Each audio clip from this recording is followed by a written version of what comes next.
je me fie simplement à ce que j'aurai dans mon cœur à vous témoigner. Je vais commencer par un chant, un dernier. Je ne peux pas faire autrement. 69. 69. Ouais. Grâce infinie de notre Dieu, qui un jour m'a sauvé, j'allais de lieu en lieu quand il m'a retrouvé. Quand nous aurons pendant 1000 ans célébré l'Éternel, nous pourrons comme auparavant chanter sa gloire au ciel. Merci Seigneur. Merci.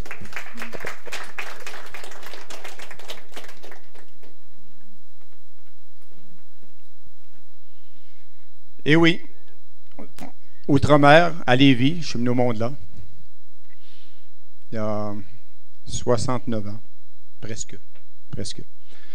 Une belle famille, une belle famille. Apparemment, j'étais le cadeau, 7e. Je ne sais pas si ma mère dirait la même chose aujourd'hui, mais merci Seigneur. Le 7e d'une famille, on était 3 garçons, on était 5 filles. Belle union, belle harmonie. Encore aujourd'hui, une union. Jacques est parti, mais je marche quasiment dans ses voies. Jacques a été président ici, hein? Il y a longtemps, mais il a été président des hommes d'affaires. C'est lui d'ailleurs qui m'avait convaincu de marcher avec le Seigneur. Et puis, j'ai été très rebelle. Très rebelle. Il m'a envoyé des invitations à la maison. J'allumais mon poêle avec ça. Il voyait que ça ne marchait pas. Il s'est mis à envoyer les invitations au travail. On recevait ça au bureau. Je ne venais pas. Mais il ne désespérait pas. Il voulait qu'il se passe quelque chose. Alors, avec cette famille, c'était à Lévis qu'on demeurait. On est déménagé du côté de Québec. Un père qui travaillait longtemps sur la garde côtière, les bateaux de la garde côtière. Puis après ça, il est allé. C'est certain qu'avec 8 enfants, quand il est parti 8 mois par année, c'est dur pour une maman. Alors, il a laissé la garde côtière, puis il s'est venu travailler au chantier maritime à Lévis. Puis, alors, ça a solidifié la famille. Après quoi, on est déménagé à Québec.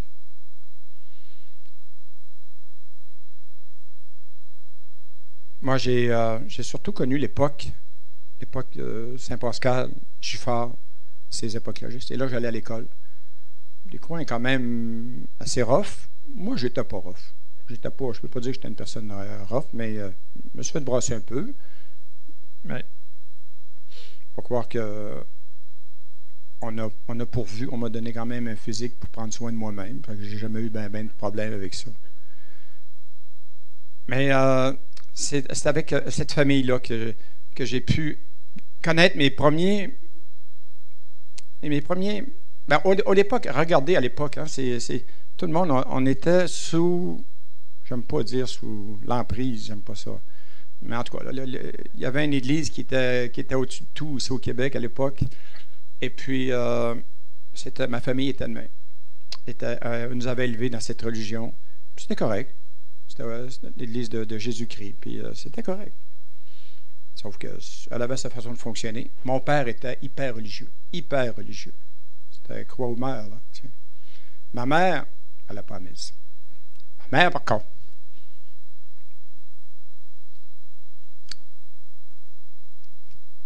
C'est elle qui m'a montré à prier. Elle priait avec son cœur. Elle n'a jamais récité une prière apprise par cœur. Jamais. Elle n'a jamais fait ça. Elle respectait son mari.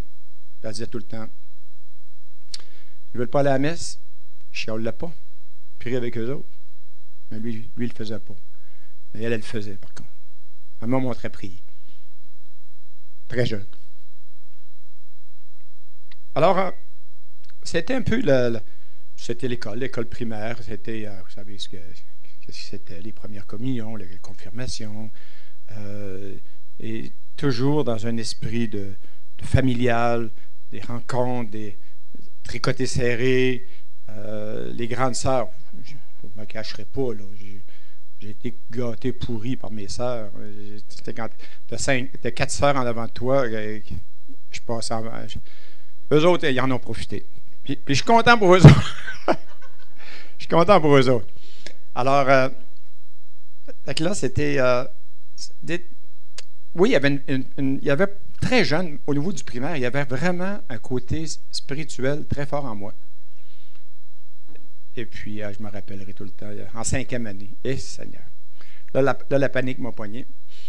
Il y avait Madame Véro. Madame Véro était une enseignante qui était originaire de Château-Richer. Vieille fille. Elle se dit-tu, ça, vieille fille? C'est-tu péjoratif? Hein? Célibataire. Elle était célibataire. Elle s'était mis dans la tête. Tu sais, au fond, à l'époque, c'était des œuvres. Il fallait faire des œuvres à l'époque. Elle, son œuvre, était prête à prendre son argent pour me faire instruire, m'envoyer comme missionnaire aux Philippines. Elle avait même indiqué l'endroit. Hey, moi, là, elle laissé mes soeurs, ma mère, mon père, pour aller vivre aux Philippines. La panique m'a pogné, pas à peu près. Hein. Moi, je ne voulais pas me ramasser là, ça ne me tentait pas du tout. Mais ça s'est terminé comme ça. Ça s'est terminé là. Je n'ai jamais porté de soutane. N'ayez pas peur, j'en porte pas encore, puis j'en porterai pas non plus. Pas parce que j'ai de quoi contre ça, mais c'est pas ma vie. C'est pas ma vie. C'est pas de même. Moi, ce que je veux, c'est vivre ma vie avec ma famille, mes enfants, mes petits-enfants, avec mes amis. La belle nature, la vie qui est autour de nous autres. Respirer. La parole dit que tout ce qui vit loue l'Éternel, que tout ce qui respire loue l'Éternel. Alors, tout ce qu'on voit respirer, n'oubliez pas, quand vous regardez votre chat et votre chien, il respire là aussi. Respectez-le. Vous n'avez pas d'affaire à vénérer votre chien, votre chat, mais respectez-vous. Respectez tout ce qui respire autour de vous. C'est ça. C'est ça qui est important. Alors, le secondaire est arrivé. On était parti de Saint-Pascal, on est arrivé à Giffard. C'est mon enfance, là. C'est là que j'ai fait mon secondaire.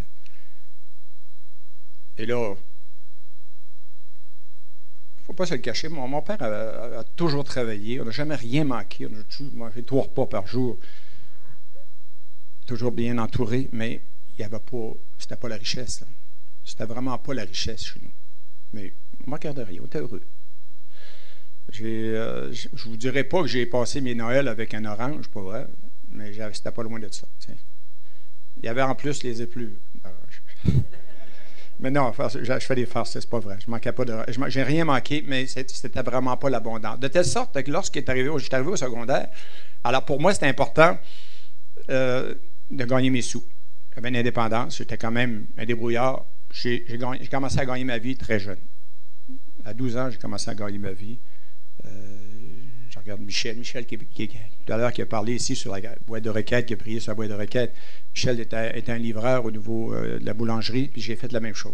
Je comptais ça, j'ai fait la même chose. J'ai commencé avec ça. Et c'est là qu'on se rend compte qu'au fond, la vie fait en sorte qu'il y a un chemin. On a tout un chemin. On suit ce chemin-là. Alors, à travers ce premier travail-là, oui, j'ai gagné des sous, mais c'était un monsieur qui était respectueux, qui avait le sens du respect du client, puis il m'a montré ça.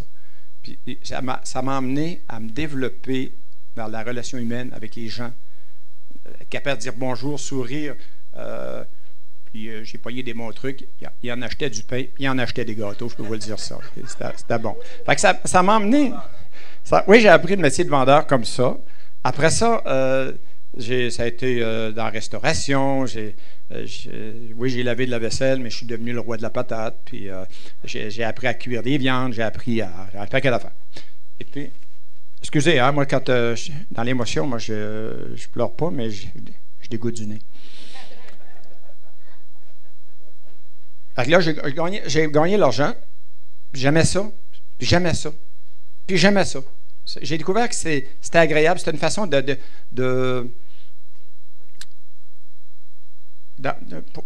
me libérer, de m'ouvrir, pas de me libérer, de m'ouvrir à la vie avec une forme d'indépendance. Fait que j'ai toujours aimé le beau linge. À 15 ans, 16 ans, je peux vous dire qu'il n'y a pas beaucoup de professeurs qui étaient habillés comme moi. Je mettais tout mon argent sur ça. C'était pas correct, mais regarde, c'était correct. C'était bien. Je l'avais gagné. Je la devais à personne. Je l'avais gagné, puis c'était à moi. Sauf que ça a fait en sorte que moi, ma vie spirituelle a disparu. J'avais plus d'attrait autant dans mon cœur ou intérieurement, mais pour moi, j'étais respectueux. J'étais une bonne personne. Tu sais, on a tous connu des bonnes personnes. Hein. J'étais une bonne personne. J'étais une bonne personne. Sauf que spirituellement, peut-être que mon cœur était vide. Plus de pratique, plus de prière. Puis, fait qu'il est arrivé la fin du secondaire, les amours, la convoitise, le sport. Alors, le sport, j'en ai mangé. J'ai mangé du sport, c'est terrible. Au fond, j'étais un bon vivant. Bon groupe social. J'ai toujours aimé être entouré. Jamais de l'extravagance, mais j'ai toujours aimé être entouré, puis participer, organiser, organisateur. Ça, je le faisais. De toute sorte que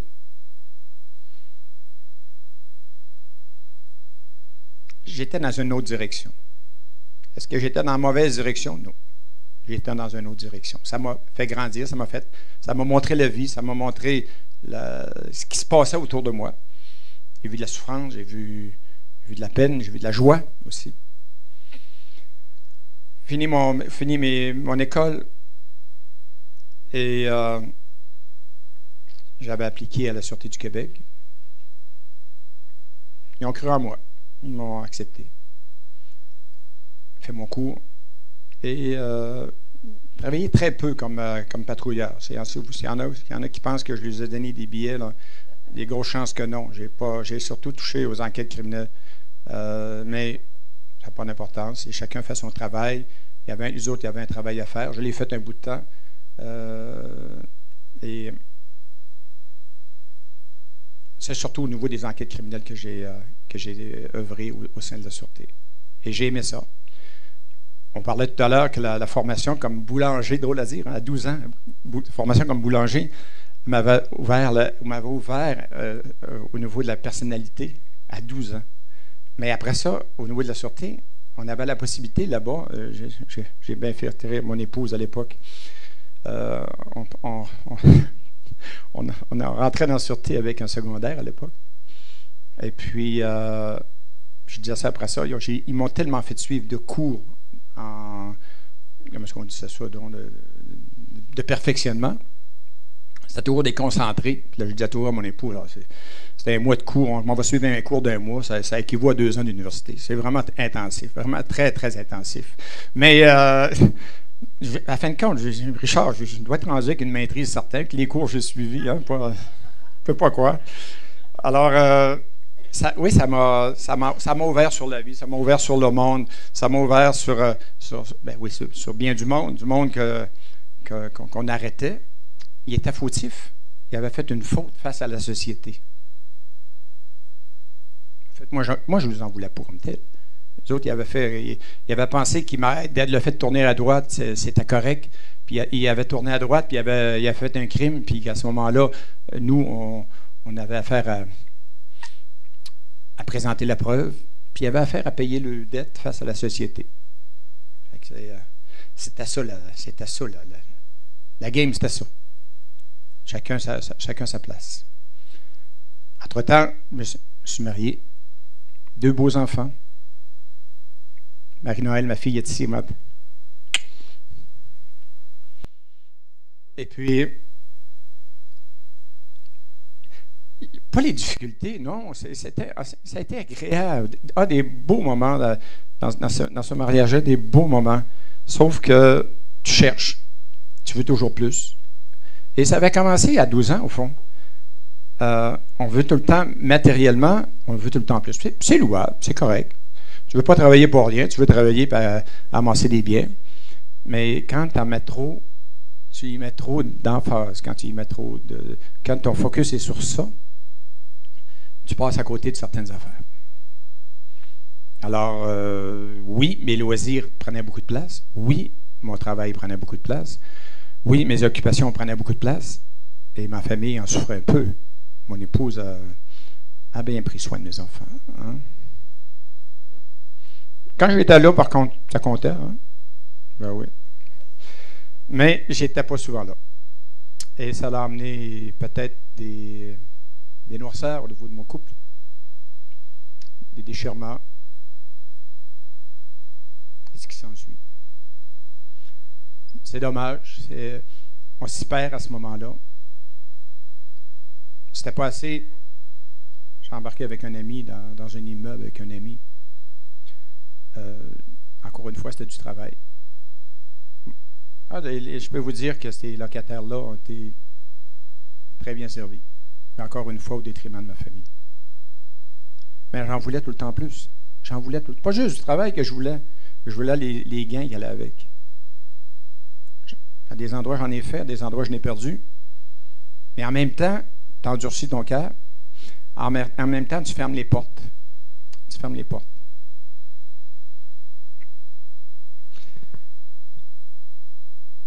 Dans cet endurcissement-là, qu'est-ce qui se produit? C'est que je me suis tourné vers d'autres valeurs.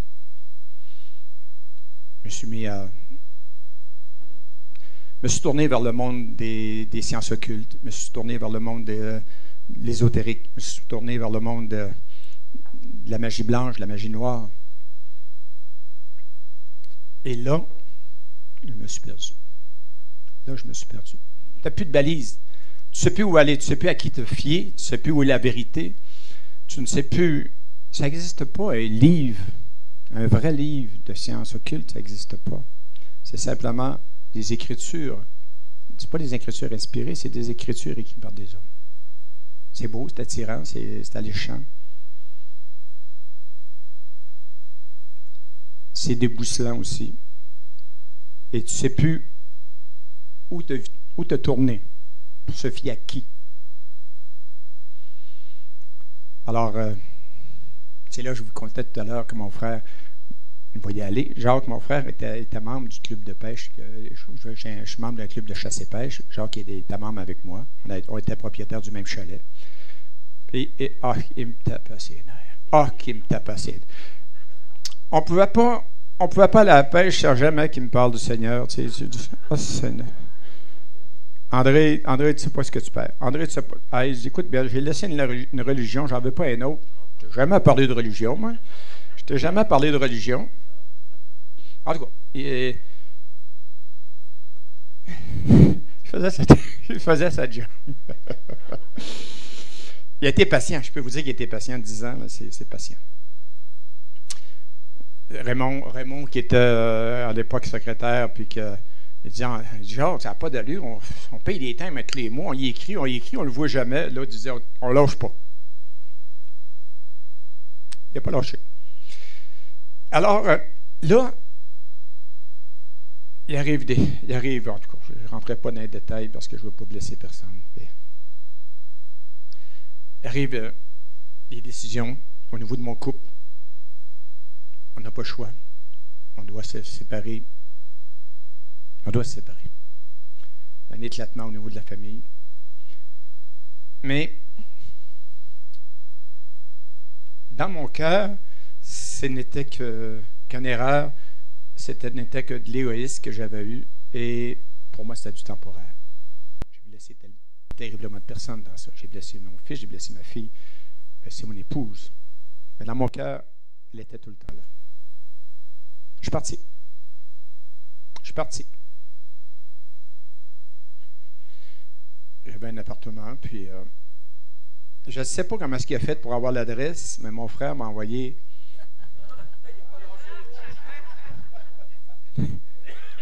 une autre invitation. Vous devez connaître ces invitations-là. Je vous ai achalé dernièrement pour en avoir. Puis, vous le savez, là.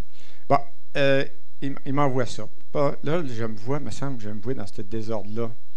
Puis je dis, qu'est-ce que je fais avec ça? Qu'est-ce que je fais avec ça? Mais je me rappelais un soir au camp, il m'avait dit, André, si jamais tu es dans le trouble, il devait savoir ce qui s'en venait. il devait savoir ce qui s'en venait. Il dit, si jamais tu es dans le trouble, André, il dit, t'as pas de faire tout seul avec lui. Cache-toi pas dans un garde-robe, assis à la table. Parle-y à ton. C'est ton créateur. C'est ton créateur. Il va t'écouter. C'est dans ton cœur, ça se passe. Ça se passe pas ailleurs. Parle-y.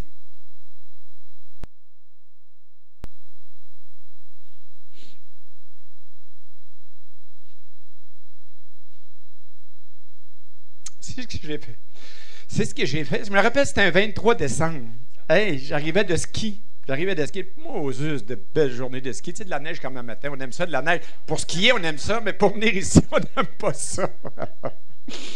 Alors là, une belle journée de ski. Je revenais d'être là. La plus belle journée de ski. Hey, Richard, tu sais, c'est quoi une belle journée de ski? Hein? Bon. Fait que là, une belle journée de ski. Je reviens, je suis bois Saint-Anne, puis je m'en viens chez moi. Puis triste. C'est pas là. Là, j'écris, Seigneur, je ne sais plus où aller. Je ne sais pas quoi faire. Tu as les solutions? Montre-moi là. Moi, je suis prêt. N'importe quoi. Je suis prêt. Ça, il est à peu près 4 heures. J'arrive chez moi. Sur la table, j'avais laissé le pamphlet d'invitation. La réunion était le soir même, la soirée de prière. Mais tiens, je vais y aller. Moi, je ne suis pas capable de rester. Le 23 décembre, je ne suis pas capable de rester dans la maison. Je ne suis pas capable. M'en va là-bas. Je vois mon frère là, mais je ne parle pas à mon frère. Il s'occupait de ses affaires. Puis, non, il n'était pas. Il n'avait pas d'affaires. Il n'avait pas l'air intéressé, ou du moins, il était hypocrite. Peut-être les deux. Et puis là, je rencontre quelqu'un a parlé tout à l'heure de Raymond Lamontagne. De Raymond Lamontagne, qui était pour moi un grand frère. Ah, il dit, un petit gars de Lévis, parce que lui, il était originaire de Lévis. Fait que, on a parlé, mais jamais il m'a achalé. Jamais il m'a achalé. Il m'a jamais achalé. Il a simplement, au fond, il a écouté. Puis il a parlé un peu. Il a écouté. Il a parlé un peu. Il a écouté. Il a parlé un peu. Puis à la fin, il me dit, André, tu sais, peu importe où ce que tu vas aller, il y a juste une place que tu peux avoir du réconfort. Il y a juste une place que tu peux trouver ce soutien que tu as besoin. Lui, quand il dit, il parle du Seigneur, il parle de Jésus. Il dit, quand il a déclaré, je suis le chemin, la vérité, la vie. C'est la seule chose. Tu as besoin d'un chemin, tu as besoin de vérité, puis tu veux vivre. Tourne-toi vers lui.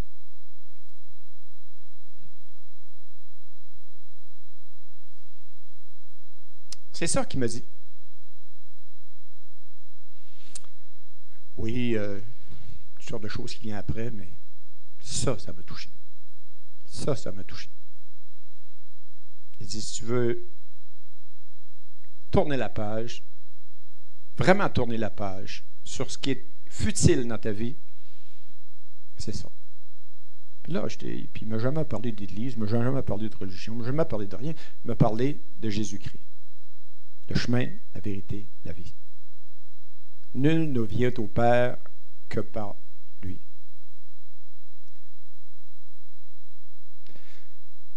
Alors, ce soir-là, j'ai pris une décision. J'ai dit, OK. On est jeunes chrétiens, on est jeunes, très, très, très, très jeunes chrétiens. Moi, je ne me qualifie pas ce soir-là comme chrétien, c'est pas vrai. J'étais bien plus un homme en peine. J'appelle ça un petit paquet de pablum dans le fond d'une cuillère. T'sais. Mais il avait semé. Il avait semé quelque chose et ça a fait toute la différence. André n'a jamais été vite. Hein? On est, comme policier, on est très, pas susceptible, on est méfiant, très, très, très méfiant. Pose une question, la réponse qu'on obtient, c'est pas ça qu'on voulait avoir. On voulait avoir ce qui était en arrière de la réponse. T'sais. Toujours ça. Alors, à ce moment-là, c'est la même affaire. Hein? Je m'en posais des questions, puis je cherchais. Hein?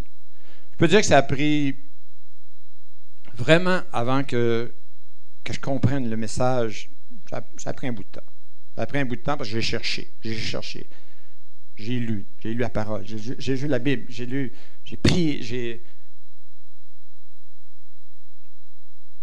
Et ça a transformé ma vie.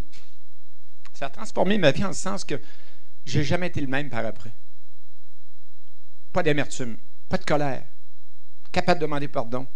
Capable de c'est humiliant de demander pardon. C'est pas toujours évident. Ça ne fait pas partie de la nature humaine. La nature humaine, c'est qu'on est grand, on est fort, on fonce par en avant, on fonce par là. Ça, là, c'est toute la différence. Mais là, capable de dire, je peux reculer. Je fais un pas en arrière, puis je demande pardon. À mes enfants, mon épouse, à tous ceux que j'ai blessés.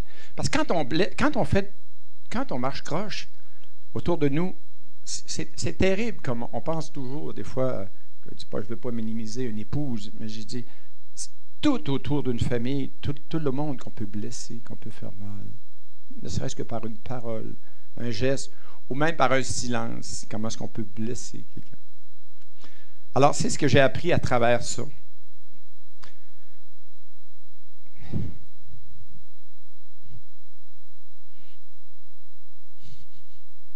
Tu te rappelles? Le lendemain, je recevais mes enfants. Et il y a le bruit.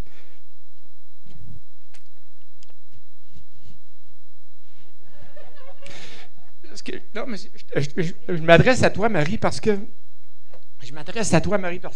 rappelle-toi ce souper-là quand je t'avais invité. Tout a changé.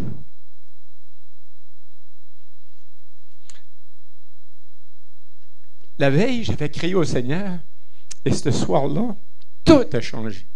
Et après, ça n'a jamais été pareil. On ne s'est jamais aimé autant qu'on s'aime depuis ce temps-là. Hein? Non,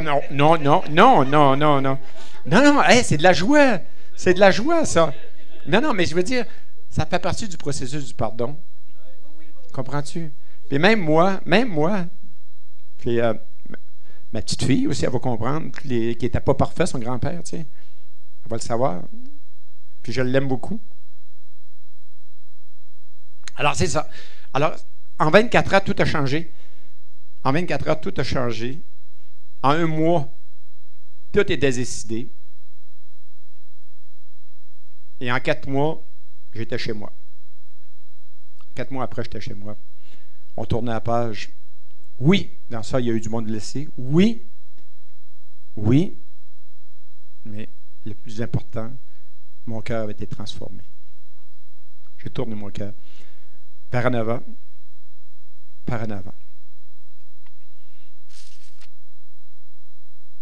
Oui, à l'occasion, je ne peux pas dire que j'ai été très assidu aux hommes d'affaires, non, c'est pas nécessairement. Mais j'ai été très assidu à l'amitié de Raymond, par contre. Raymond, c'est lui qui m'a initié au chant. C'est lui qui, à l'époque, faisait l'animation des chants. Hein? Il est décédé aujourd'hui, Raymond. C'est lui qui faisait l'animation des chants. Et puis, il m'a montré, avec Jacques Auger, que vous connaissez, il m'a montré le goût de la louange. On appelle ça de la louange. La parole dit que la louange est un doux parfum qui monte jusqu'à l'Éternel et que ce parfum qu'il reçoit t'empêche d'avoir un ego ou d'avoir une pensée qui va divaguer durant le temps. Tu peux pas penser et chanter en même temps. Et ce doux parfum, alors que tu peux prier et penser en même temps. Mais louer, tu ne peux pas. Alors, quand tu es dans le trouble ou quand tu es dans une noirceur, chante, loue et fais monter ce doux parfum jusqu'à lui. Alors, c'est ce qui est arrivé. retour à la maison. Ça ne s'est pas terminé là. Je vais peut-être accélérer un peu. Suite à ça, ben, veux pas. J'en suis très conscient. J'en suis très conscient aujourd'hui. Je ne dis pas c'est ça, mais je suis très conscient que les blessures que tu causes ont des répercussions. Mon épouse, c'est pas de l'apitoiement, là. C'est pas non plus de l'amertume non plus. Mon épouse, 5 ans après, elle a eu un cancer d'utérus. Elle était en rémission 5 ans, puis elle est décédée. En même temps, moi, j'ai eu un cancer de la prostate. Et puis, j'en suis sorti, gloire à Dieu. J'ai des séquelles, je m'en fiche. Il reste que je suis capable de fonctionner. Puis aujourd'hui, regardez ce que je fais aussi un matin. Je suis capable d'être capable de l'avouer et de le reconnaître. J'ai eu une deuxième épouse. Pour vrai, elle a eu le même cancer que la première. Fait qu'elle est décédée, elle aussi. La vie continue. Je suis avec le Seigneur. Tout ce que je veux, c'est vivre pour lui, vivre avec ma famille, vivre avec mes amis, vivre, goûter à la vie, répandre, Seigneur, cette joie de vivre-là, répandre cette joie de vivre-là. Et c'est ce que je veux surtout. Je vois mon ami Jacques, hein, on s'en paye du bon temps. Hein. Jacques est un il faut que je le parle. Je prends 2 minutes, Jacques. Je prends 2 minutes. Un jour, tu t'appelles André. Des fois, le dimanche, on travaillait une fois par 2 mois, je pense. Hein? Et un dimanche, là j'étais tout mêlé. Puis il n'y avait pas d'ouvrage. Puis là, dans ma tête, ça disait, va donc à l'église du coin. Carrefour chrétien. Bon, je regarde, je vais voir l'officier. J'ai dit rien de spécial. S'il y a de quoi, j'ai un pagette, appelle-moi sur le pagette. Je m'en vais là. C'est Jacques qui m'accueille. Jacques était sur le stationnement. Hey, il dit, je m'appelle Jacques, puis toi, je m'appelle André. Qu'est-ce que tu fais dans la vie, toi? C'est la grosse voix des gars de la construction. Qu'est-ce que tu fais dans la vie, toi? Dans la police, moi. Je dis, moi, la police, je n'ai pas peur de ça. Je ne veux pas te faire peur. Fait qu'il dit, bienvenue ici. Puis depuis ce temps-là, bon, on arrive, on est allé jouer au golf ensemble à Myrtle le mois de novembre. Quel beau moment. Puis un accueil. J'avais jamais vu un sourire de même sur un stationnement d'église. J'avais jamais vu ça. Puis, tu sais, des fois, le Seigneur ouvre des portes, puis on ne sait pas où ça nous amène, mais il ouvre des portes. Et c'est jamais des portes religieuses, c'est toujours des portes d'amour. Quand il y a des obligations, quand il y a de lourdeur, tassez-vous de là. Quand il y a de l'amour, quand il y a des sourires, quand il y a de la fraternité, c'est léger. C'est léger. C'est comme ça. Alors, c'est ce que je vis. Alors, oui, la vie va continuer. Oui, je me suis impliqué cette année. J'ai accepté. Puis, je pense que... Puis, inquiétez-vous pas, c'est pas parce que j'ai peur que... C'est pas moi qui va faire marcher ça ici. Là. Ça fait 35 ans que ça marche, ça a marché avant moi, ça va continuer à marcher. Puis après moi, ça va continuer, il va en avoir d'autres. Qui ça va être, je ne le sais pas, puis ça n'a pas d'importance. L'important, c'est que le règne de Dieu sur la terre se poursuit, mais se poursuit dans la vérité. Il ne se poursuit pas dans la direction que les hommes veulent donner, mais se poursuit dans la vérité que le Seigneur veut nous donner, puis veut mettre dans notre cœur, qu'il veut semer dans notre cœur. Mon message, c'est ça. Ça a été ma vie. J'ai des regrets. Ben oui, j'ai des regrets. Est-ce que je recommencerais? Sûrement, parce que je ne savais pas ce qui s'en venait. Et est-ce que j'ai eu du bon temps? Oui, j'ai eu du bon temps. Puis est-ce que j'ai fait de la peine? Oui, j'ai fait de la peine. Mais aujourd'hui, c'est passé. J'ai demandé pardon.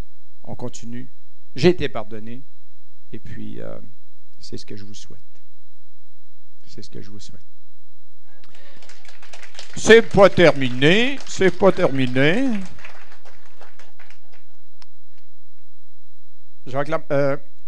Raymond Lamontagne, que je vous parlais, que j'ai rencontré. Pardon.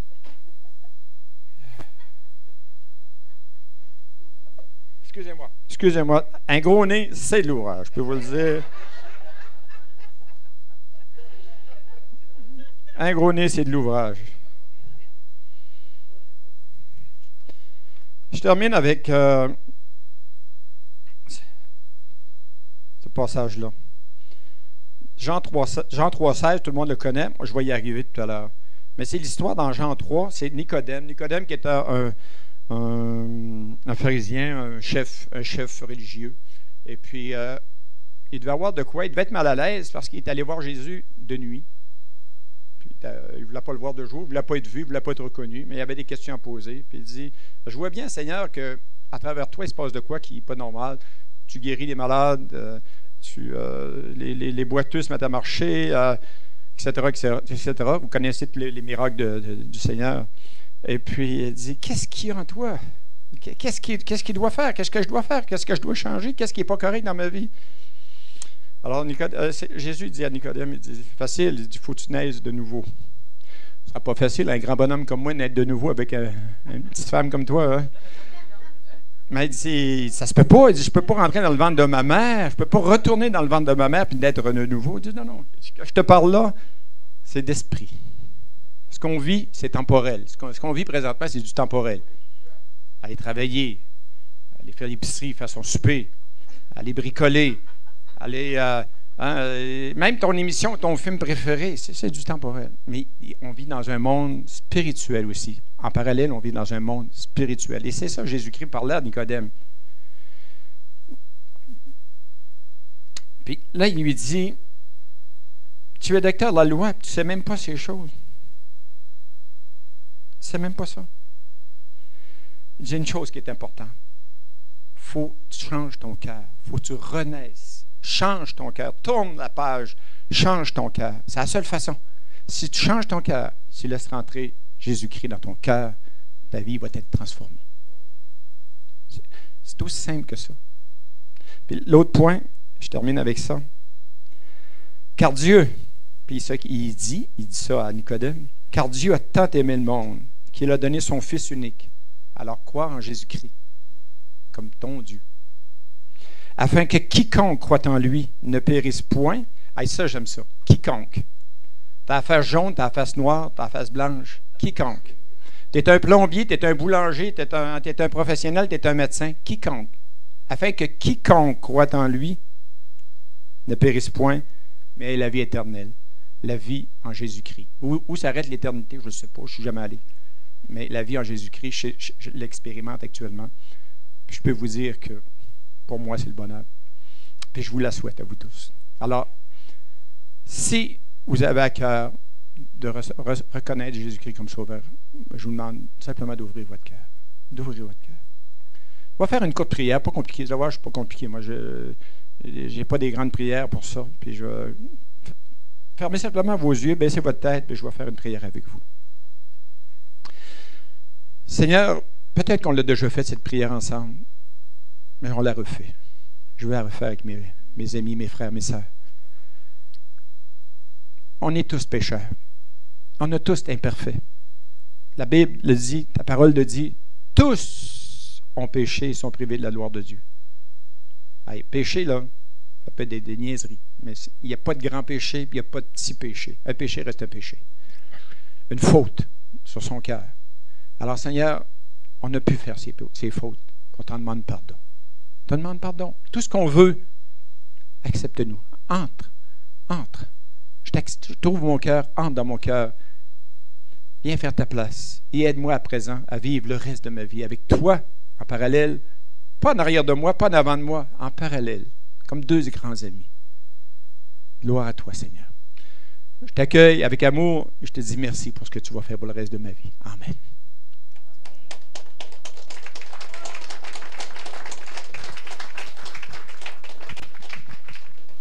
Je vais terminer avec un chant. Durant le temps que Sylvie... je vous ai achalé un matin avec mes chansons. C'est fini, là. Je ne serai plus ici de l'année, là, après ça. Fini. Il n'y en a pas. Non. Je sais pas. Inconnu. J'ai soif, hein, c'est ça? Ah, c'est lui? C'est bon. Pas grave. L'important, c'est échappe pas ta guitare. On va faire un ministère. J'ai un ministère avec Sylvie. On va faire du chant. On va animer le chant et la louange au centre de détention de Donnacona. Et puis dans une allocution de quelqu'un qui s'occupe, qui est responsable là-bas, on était assis à l'arrière, puis entre deux chants, on écoutait ce que la personne avait à dire. Et puis, Sylvie, je ne dis pas que Sylvie est gaffeuse, mais elle en fait beaucoup, tu sais. En plein discours, bang, elle échappe la guitare à terre. Le pire, c'est pas ça. Elle s'est mise à rire, puis elle n'est plus capable d'arrêter de rire. Ah, imaginez le spectacle. Mais on a ri, on a eu du fun. On a continué à louange après ça, puis les détenus, c'était vraiment particulier, voir du monde, des gens, là, pas... J'ai été, des fois, là, ça va à peine, je prends 2 minutes. m'en allais là, puis je disais, Seigneur, qu'est-ce que je vais faire là? On allait, les gars, on allait travailler là, puis on se disait, on haïssait ça, aller travailler là, c'est travailler avec des criminels, mais au fond, je les voyais comme des criminels. Aujourd'hui, je les vois comme des gens qui ont fait une faute, puis sont dans la peine, puis sont dans un désarroi profond, des 15 ans, des 20 ans, des 25 ans de prison. Et puis, qu'est-ce que je peux leur enseigner? Qu'est-ce que je peux leur apporter?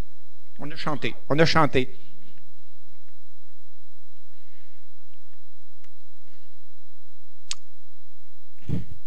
D'un coup, je me rends compte qu'il y en a un qui connaît tous les chants. Hey!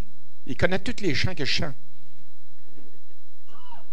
Il y a une pause café. J'ai dit, t'es-tu chrétien?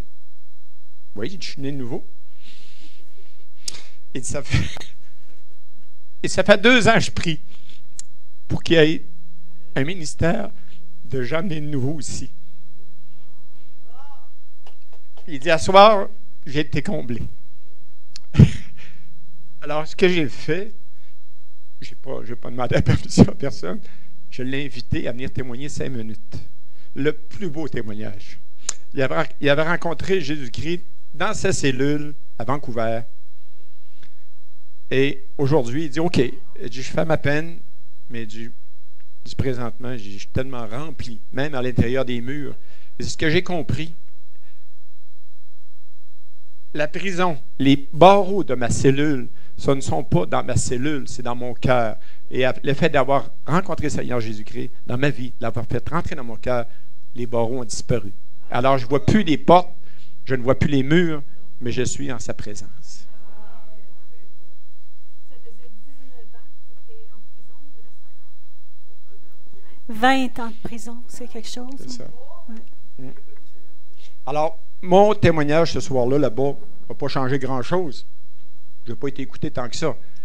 Par contre, quand je lui ai demandé de témoigner, lui a touché les autres. Lui a touché les autres.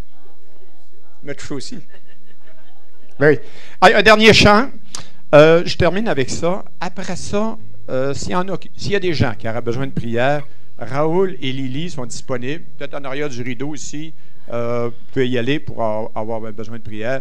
Moi, c'est terminé. Merci d'avoir assisté. Je suis vraiment heureux, comblé de votre présence malgré la tempête. J'avais une tempête dans mon cœur ce matin, ça ne me tentait pas. J'espérais vraiment que ça soit remis. Je m'emmenais ici, j'espère qu'il n'y aura pas un choix, ça va être remis. Mais heureux. Merci Seigneur. Alors, on termine avec un chant. Il n'est pas dans votre cahier. Merci.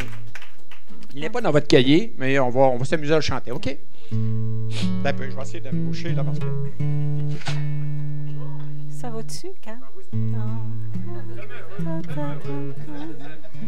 J'ai soif de ta présence, divin chef de ma foi.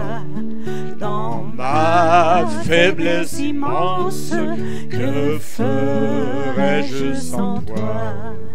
Chaque jour, à chaque heure, oh, j'ai besoin de toi.